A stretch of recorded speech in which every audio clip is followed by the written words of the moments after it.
Di dalam bus, gadis mencari tempat duduknya. Tiba-tiba pengemudi mengerem. Dia kehilangan momentumnya dan jatuh ke pangkuan pria itu. Ini benar-benar memalukan. Dia buru-buru meminta maaf. Aku sangat menyesal. Karena mobil berhenti tiba-tiba. Pria itu hanya bisa memutar kepalanya tanpa daya. Tidak lama kemudian, bus tiba di stasiun terakhir. Jin-wook, pemuda kaya ini akan pergi ke resornya untuk beristirahat. Dia tidak pernah menyangka akan diajari kehidupan oleh sekretaris kecil di sini.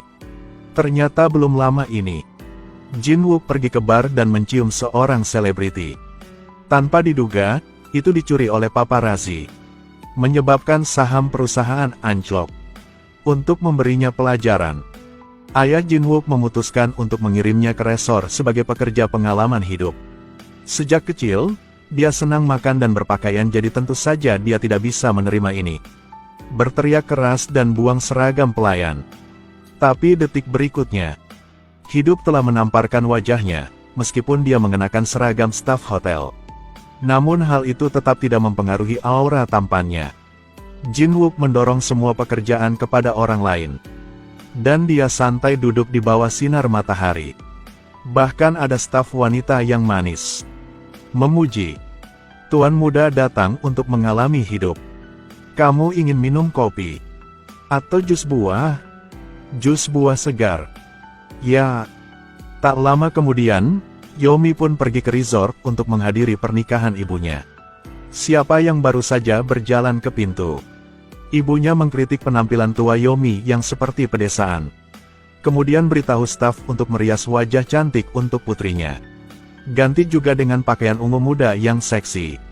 Secara alami, Yomi berubah menjadi cantik dalam sekejap mata. Setelah itu, pernikahan segera diatur sesuai rencana. Di layar terpampang foto-foto manis pasangan itu. Tapi detik berikutnya, foto-foto sensitif yang diambil oleh sang ibu saat masih muda telah ditarik keluar. Sayang, bukankah aku sudah memberitahumu untuk menghapus semua foto itu? Sayang sekali, itu adalah masa paling mudaku. Melihat orang lain bergosip masuk dan keluar, Yomi patah hati. Dia buru-buru pergi dari sana. Tepat setelah itu, Yomi tiba-tiba menabrak Jin-wook yang sedang mendorong gerobak kue. Setelah dia akan jatuh ke belakang. Kemudian Jin-wook bergegas untuk meraih pinggangnya. Adegan romantis yang indah tidak berlangsung lama. Lalu kue tersebut jatuh dari langit dan mendarat di wajah Yomi. Dua orang jatuh ke tanah. Jin-wook juga dimarahi oleh manajernya. Dia tidak tahan dengan neraka di bumi ini. Jadi dia diam-diam mencuri kunci mobilnya dari asisten. Bersiap untuk melarikan diri dari sini. Saat itu, Jin-wook melihat Yomi menunggu mobil di pinggir jalan. Dia dengan murah hati mengundangnya untuk masuk ke dalam mobil, memberinya tumpangan gratis. Pantas saja Yomi menegurnya dengan keras. Jangan mencuri mobil pelanggan dan berpura-pura gaya gitu. Setengah jalan ke sana, alarm bahan bakar berbunyi. Tanpa pilihan lain, Jin-wook meminta bantuan Yomi. Dan berjanji untuk membayarnya 10 kali lipat setelah kembali. Keduanya dengan cepat pergi ke pantai. Jin-wook memutuskan untuk minum wine untuk bersantai. Tidak ada transportasi umum, jadi Yomi juga harus mendengarkan. Dua orang bergiliran minum anggur mahal. Sambil minum, bicarakan hal-hal yang tidak menyenangkan di hati mereka. Dalam sekejap mata, ini malam hari. Jin-wook menatap wajah merah cantik Yomi. Tanpa sadar mencium bibirnya. Yomi panik dan mendorongnya menjauh. Siapa sangka detik berikutnya, tiba-tiba Yomi menyambar baju lawannya. Respon antusias. Jin-wook memandang Yomi seperti ingin menanyakan pendapatnya. Dia ragu-ragu mengangguk. Tidak lama kemudian keduanya terjalin dengan penuh semangat satu sama lain. Sementara itu, Jin-wook masih tidak lupa menutup tudungnya. Keesokan paginya, Yomi bangun lebih dulu. Lihatlah pria yang tidak tahu nama belakangnya di sebelahnya. Dia merasa sangat menyesal. Tiba-tiba, dia mendengar keributan di luar. Ternyata para tante bangun pagi untuk bersiap ke laut menjemput hasil laut. Yomi buru-buru mengambil pakaian itu. cepat keluar dari mobil saat Jin Wook masih tertidur pulas. Tapi Jin Wook menyedihkan. Para bibi mengelilinginya hanya sambil menunjuk. Apakah ibu melihat wanita berbaring di dalam mobil? Lari. Apa? Sudah berlari? Apa teknik untuk membiarkan orang melarikan diri? Tidak, bukan itu. Wah, mungkin hanya ini. Saat ini, Jin Wook sangat malu sampai dia ingin membenturkan kepalanya ke tanah. Dalam sekejap mata, 3 tahun telah berlalu. Keduanya tidak memiliki kontak satu sama lain. Setiap hari, ahli gizi Yomi masih mengejar Bas untuk bekerja.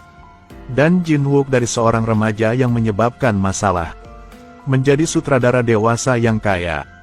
Tentu saja, ini tidak lepas dari ayahnya yang kaya. Yomi akhirnya menyelesaikan magang ahli gizi sekolahnya. Secara kebetulan, dia kemudian ditugaskan ke perusahaan Jin Wook. Pada hari pertamanya bekerja, saat dia naik lift, Jin Wook tidak sengaja melihatnya saat pintu lift hendak menutup. Masih jas hitam yang sama. Masih membuat jantungnya berdebar. Tapi Jin Wook hanya menganggap itu ilusi karena dia sangat merindukannya. Jadi jangan mengejar. Dalam rapat, karena terlalu banyak bekerja, ditambah anoreksia dalam waktu yang lama, jadi dia pingsan di ruang rapat karena gizinya tidak seimbang. Sekretaris merasa sangat bersalah. Jadi dia menggunakan tekanan untuk berhenti dari pekerjaannya untuk memaksanya makan 3 kali sehari. Jin Wook dengan enggan setuju. Mengurus makan direktur bukanlah tugas yang mudah. Jadi tentu saja jatuh ke tangan pendatang baru Yomi. Tidak lama kemudian hidangan yang dia siapkan dengan penuh dedikasi dibawa ke depan Jin Wook. Jika tidak terduga, toh itu akan dipuji. Apa ini? Ya, apa itu? Bubur jamur? Jamur kepalamu. Kamu pikir itu bubur di sini? Nasi anjing lebih baik dari ini. Tentu saja heroin kita tidak akan menyerah begitu saja. Terus dedikasikan dirinya untuk menyiapkan setiap makanan. Keesokan paginya, sekretaris membawa barbecue yang dimasak Yomi ke kantor. Jin Wook menyembunyikan sekretarisnya. Beritahu orang untuk menyelinap sambil menuangkan makanan. Pantas saja Yomi tidak sengaja menangkap adegan ini. Dia dengan marah menuntut untuk masuk ke kantor untuk alasan. Baru saja, Jin Wook baru saja selesai meeting jadi dia melihatnya. Dia mencari aplikasi Yomi. Konfirmasikan bahwa itu adalah orang yang dia rindukan siang dan malam. Tapi pikirkan saja Yomi yang melarikan diri tahun itu. Dan dia telanjang di dalam mobil dan ditunjuk oleh orang lain. Jin Wook diam-diam merencanakan balas dendam. Pagi selanjutnya, laporan tebal tentang selera sutradara telah sampai ke telinga Yomi. Pihak lain memintanya untuk menghafal semuanya. Setelah itu, Jin Wook terus menggali pekerjaannya. Yomi tersiksa sampai kelelahan. Direktur, nasi telah tiba. Kembali. Tidak membaca laporannya. Aku tidak suka terlalu matang, dan aku tidak suka matang semuanya. Jadi panggang saja bagian tengahnya. Kapan itu meledak? Akhirnya Yomi tidak tahan lagi. Kemarahan di hatinya meledak. Namun pada akhirnya, ia hanya memutuskan untuk memposting status lega. Yang tidak sengaja mengirimkannya ke Jin Wook. Untuk mempertahankan kesempatan kerja ini tidaklah mudah. Dia bergegas ke kantor direktur. Dia menundukkan kepala dan meminta maaf atas tindakan kasarnya. Saat wajah tampan Jin Wook perlahan miring ke arah Yomi, dia sangat terkejut sehingga dia tidak bisa berkata-kata. Pemuda kaya yang saleh ini. 3 tahun lalu, dia ditinggalkan oleh seorang gadis Cinderella. Sekarang, setelah mewarisi kekayaan keluarga yang sangat besar, dia telah menjadi tipe ideal banyak gadis. Namun selama 3 tahun, Jin Wook tidak menjalin hubungan dengan seorang wanita. Berkat pengaturan sutradara, gadis yang pernah meninggalkan Jin Wook datang ke perusahaannya untuk bekerja. Bahkan menjadi ahli gizi sendiri. Karena dia ingin Yomi mengakui apa yang terjadi di masa lalu. Jin Wook sengaja mengemudikan mobil itu 3 tahun lalu untuk bekerja. Bahkan membeli anggur tua yang sama. Semua orang mengingatkan Yomi hari itu. Hari kalian berdua berbicara dan minum anggur di tepi pantai. Tapi karena ingin menghindari, dia bilang dia tidak minum dan bergegas pergi. Keesokan paginya, Yomi membawakan makanan ke kantor seperti biasa. Jin Wook tiba-tiba memberikan uangnya. Katakan itu gas dan bunga yang dia berutang padanya 3 tahun lalu. Yomi tahu dia sedang menyelidikiku. Jadi di luar, cobalah untuk tenang. Tanpa diduga, detik berikutnya, Jin Wook memaksanya ke sudut. Suruh dia mengambil uangnya. 2 orang berkelahi bolak-balik. Di tengah-tengah itu, dia tidak sengaja jatuh ke pangkuannya. Agar tidak harus menghadapi Jin Wook. Keesokan harinya, Yomi memutuskan untuk mengundurkan diri. Tapi tiba-tiba tertangkap oleh sekretaris yang berdiri di lantai atas. Setelah mendengar kabar tersebut, Jin Wook segera memanggil Yomi ke kantor. Salahkan dia karena tidak bertanggung jawab. Kalimat itu menyebabkan kebencian dan ketidakpuasan yang menumpuk di hatinya meledak. Ya, aku ingat semuanya. Aku berbohong padamu saat aku bilang aku tidak ingat. Anggur resort. Pantai, di dalam mobil. Aku ingat semuanya. Tapi publik adalah publik, privat adalah privat. Sekarang aku seorang ahli gizi, kamu seorang direktur perusahaan. Kamu bisa diam-diam makan nasi yang aku masak. Akhirnya Jin Wook mengumpulkan keberanian untuk mengajaknya kencan. Kenapa dia meninggalkanku saat itu? Karena ini one night stand. Karena ini pertama kalinya aku melakukannya, aku sangat takut. Aku ingin melupakan tapi aku selalu merasa berdebar. Penjelasan Yomi membuat Jin Wook sangat tidak nyaman. Banyak gadis meneteskan air mata karena dia. Tapi di mata Yomi itu hanya one night stand. Keesokan harinya, Yomi tetap memenuhi tanggung jawabnya dengan membawakan nasi untuk Jin Wook. Siapa sangka saat itu adalah saat yang tepat untuk menyaksikan pemandangan tersebut. Gadis panas dan dia saling mendorong di dalam ruangan. Melihat Hyeri itu cantik dan mengenakan seragam yang dilapisi minyak, Yomi merasa sangat rendah diri. Di jalan pulang, adegan 2 orang berpelukan masih muncul di benaknya. Bahkan melewati dermaga tanpa menyadarinya. Karena dia ingin menyenangkan Jin Wook, Hyeri secara khusus menyiapkan bahan dan piring tanah merah untuknya. Dan secara tersirat mengisyaratkan kepada Yomi bahwa dia adalah tunangan Jin Wook. Juga minta dia untuk menunjukkannya kepadanya di masa depan sebelum membawakannya nasi. Siapa tahu saat Jin Wook muncul, ia menarik Yomi ke arahnya. Dia adalah ahli gizi aku sendiri. Jadi, kecuali aku, tidak ada yang bisa memerintahnya.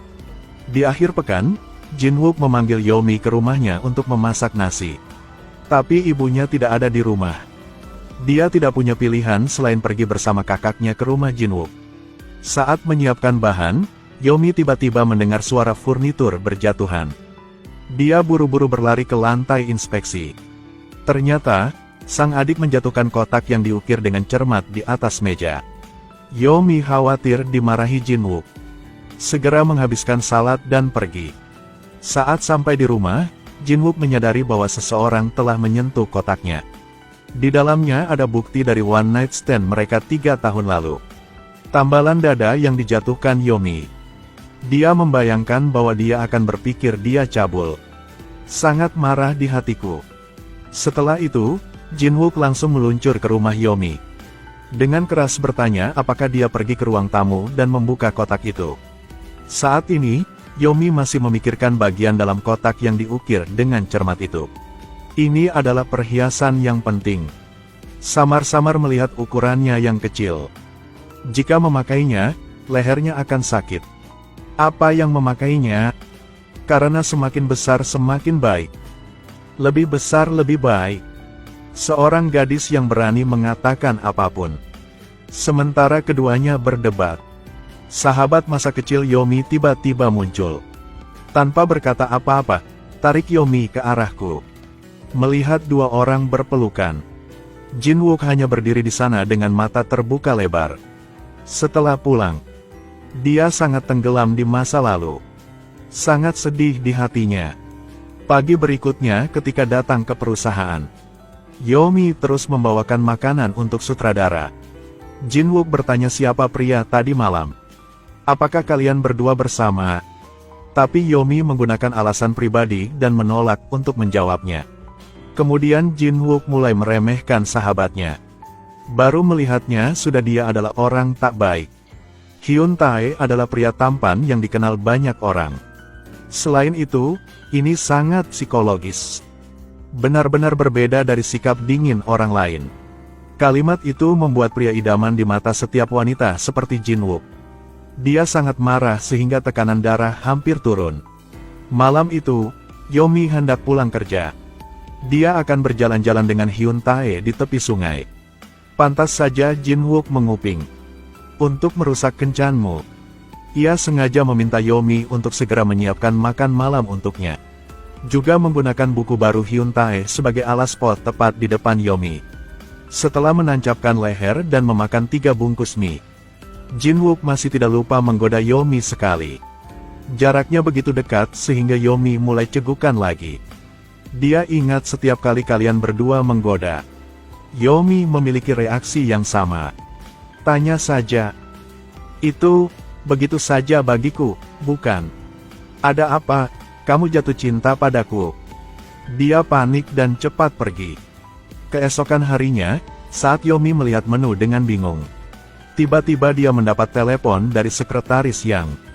Ah ya, hari ini aku akan langsung memasak sup pedas untuk direktur. Pergi ke rumah sakit segera.